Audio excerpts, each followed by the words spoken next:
how do race, nation, and class still continue to divide us today?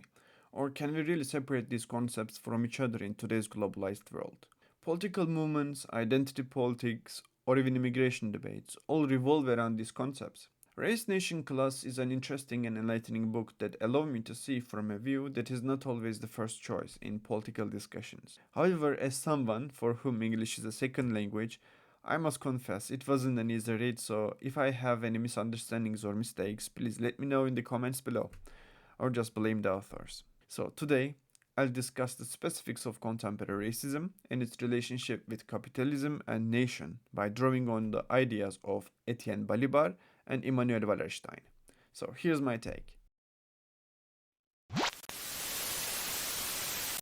The capital labor dynamic is at the core of this theory. Following decolonization, capitalism has reproduced the categorization of peoples within a global framework, making the world economy not only an economic but also a social entity. This is more than a mere prejudice. Sexism too arises from this system. Let's start with the nation, or nationalism. Nationalism of liberation has transformed into nationalism of domination, just as the socialist revolutions turned around to produce state dictatorships. Dying for one's country has been converted into killing for it, with the triggering factor of ethnicity and race.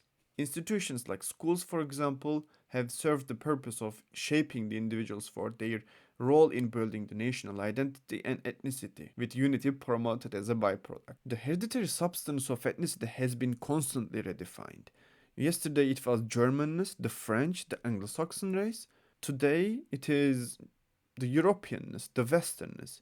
Tomorrow perhaps the Mediterranean race. So racism often acts like a supranationalism, nationalism but with a K. Take Jewish people in Europe, for instance. It spread across different nationalities, with each one seeing Jewish people as their own unique enemy. This might mean that all nationalisms were defined against the same foil, the same other, or the same stateless other. And this has been a component of the very idea of Europe as the land of modern nation states, or in other words, the civilization. Unfortunately, not the same common principle of freedom, equality, democracy, etc., as it is said. So, racism and nationalism are very closely tied together and they work together to create a kind of made up ethnicity. In race, nation, class, racism gets unpacked as way more than just personal bias or fear of the other. It's a baked in system that goes beyond individual attitudes, working through violence, segregation, and stereotypes that show up in institutions and everyday culture. Basically, racism doesn't just mean disliking someone for looking different or praying differently. It is this whole societal setup that tries to keep identity purity by pushing anyone who doesn't fit into a certain mold. Historically, people used ideas of racial purity to justify all kinds of horrible stuff. For example, Spain post Reconquista, they used the concept of racism or the concept of pure blood to oppress and attack non Christian groups. And this mindset rippled across Europe and America. As time went on, racism got rebranded from a religious idea to a scientific one. The same old discrimination, just wrapped up in different excuses. What Balibar's big point is tackling racism means more than just saying racism is bad. Dismantling racism requires changing how the races view themselves. And another big point, if not the biggest, is that this evolution of racism has led to neo-racism, aka new racism or cultural racism, which uses modern science or social psychology rather than direct heredity for the justification of discrimination. While overt biological racism may fade, a sophisticated form continues. This system also reflects capitalism's tendency to divide labor hierarchically, using categories like race, nation, class to justify inequalities, because ethnicizing the workforce reinforces exploitation, placing certain groups in undervalued jobs. Also, let's clear this up. Races aren't actually biological units. Even UNESCO backed this up. There aren't human races in any scientific sense, and you cannot really blame someone's skills and behaviors on their bloodline. These things come from culture, class, and or societies that we grew up in. That's actually a topic for a whole other video. The new racism is a racism of the era of decolonization, and this current racism fits into a framework of racism without races. Theme is not biological heredity, but the insurmountability of cultural differences, a racism which, at first sight, does not postulate the superiority of certain groups or peoples in relation to others, but only the harmfulness of abolishing frontiers, the incompatibility of lifestyles and traditions. In short, it is what P.A. Taguieff has rightly called a differentialist racism. So, in the first sight, it may seem like everyone can be integrated and climb the social ladder. However, in reality, as opposed to traditional or biological racism, for this kind of racism, what matters is to be a good other. So, when I say good, I refer to the good determined by the powerful.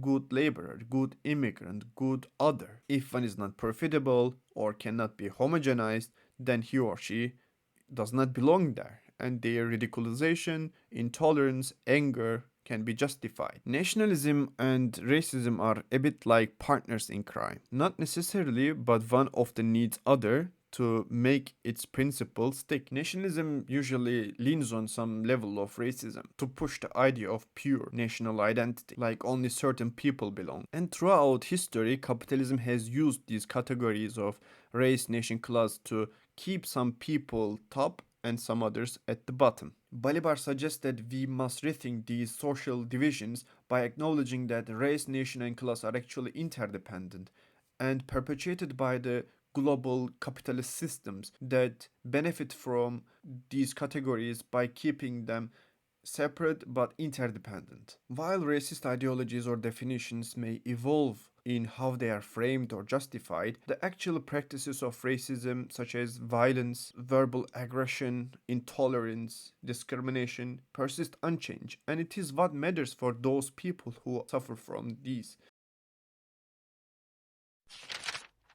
The capitalist world economy is built on the endless accumulation of the capital, achieved through the commodification of goods, labor, and capital flowing freely in the global market. Racism and sexism serve the practical purposes by justifying inequalities and social hierarchies, ultimately stabilizing a meritocratic system that remains politically fragile. Think of racism as capitalism's magic formula. It reconciles low wages by social control, benefiting capitalism by structuring labor exploitation in a way that avoids outright rejections of groups and preserving labor power for production. Historically, societies that shut out outsiders have lost out on what they could actually have contributed. But capitalism, it's like bring everyone in, but we will pay some of you a lot less. So it grabs as much labor as it can, but it keeps certain people in lower paying jobs based on race, nationality, or gender. While capitalism likes to talk about